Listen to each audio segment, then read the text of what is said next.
Media sosial sempat dihebohkan oleh sebuah video amatir yang memperlihatkan seorang pria bersimbah darah dengan luka bacok parah di bagian kepala.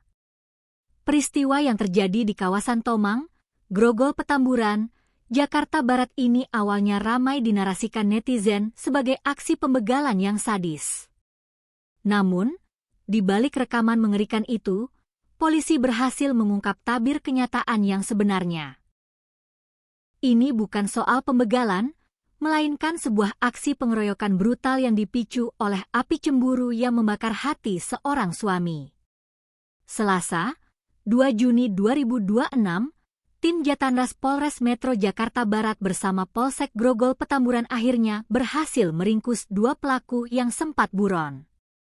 Pelaku utama, ADS yang berusia 31 tahun, ditangkap tanpa perlawanan di wilayah Tambun, Bekasi.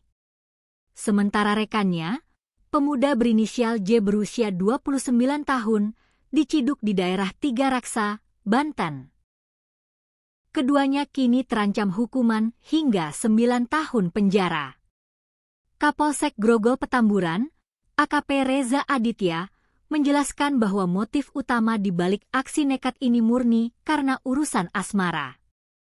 ADS dirundung rasa cemburu yang mendalam karena menduga korban, Gunawan yang berusia 33 tahun, memiliki hubungan spesial atau berselingkuh dengan istrinya, yang tak lain adalah rekan kerja korban. Sebelum malam berdarah itu terjadi, ADS sebenarnya sudah berulang kali menghubungi Gunawan melalui telepon. Ia melayangkan berbagai ancaman dan menantang Gunawan untuk berduel 1 lawan 1. Namun, Gunawan memilih untuk tidak menggubris ajakan tersebut. Gunawan bahkan sempat pulang ke kampung halamannya selama 1 bulan untuk menghindari ketegangan. Nahas, sekembalinya Gunawan ke Jakarta, ADS yang tampaknya sudah gelap mata tidak tinggal diam. Pada Rabu malam, 20 Mei 2026, ADS mengajak temannya, J, untuk menyatroni kamar kos korban di kawasan Tomang. Saat Gunawan sedang beristirahat melepas lelah, kedua pelaku tiba-tiba mendobrak masuk dan langsung melakukan serangan membabi buta. Gunawan dikeroyok dan dibacok berulang kali menggunakan senjata tajam.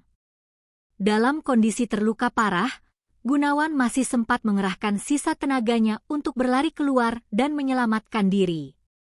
Beruntung, warga sekitar langsung berhamburan memberikan pertolongan pertama dan melarikan korban ke rumah sakit Sumber Waras menggunakan sepeda motor. Akibat serangan brutal tersebut, Gunawan mengalami luka robek yang sangat serius di beberapa bagian tubuh, terutama di kepala. Tim medis bahkan harus memberikan sekitar 100 jahitan untuk menutup luka-luka menganga di tubuhnya. Saat ditemui, Gunawan meluruskan kabar bohong yang beredar luas di internet. Ia memastikan bahwa dirinya mengenal wajah salah satu pelaku, yakni ADS, karena pernah melihat fotonya di media sosial milik rekan kerjanya. Meski telah menjadi korban kebiadaban hingga nyaris kehilangan nyawa, Gunawan menunjukkan kebesaran hati yang luar biasa. Ia mengaku siap memaafkan pelaku dan memilih jalur damai tanpa melanjutkan proses hukum ke pengadilan. Namun, keluhuran hati Gunawan ini bukan tanpa syarat.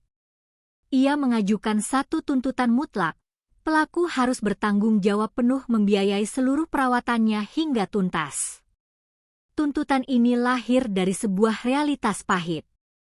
Akibat keterbatasan biaya, Gunawan terpaksa meminta pulang lebih awal dari rumah sakit Sumber Waras, meski kondisinya belum sepenuhnya pulih.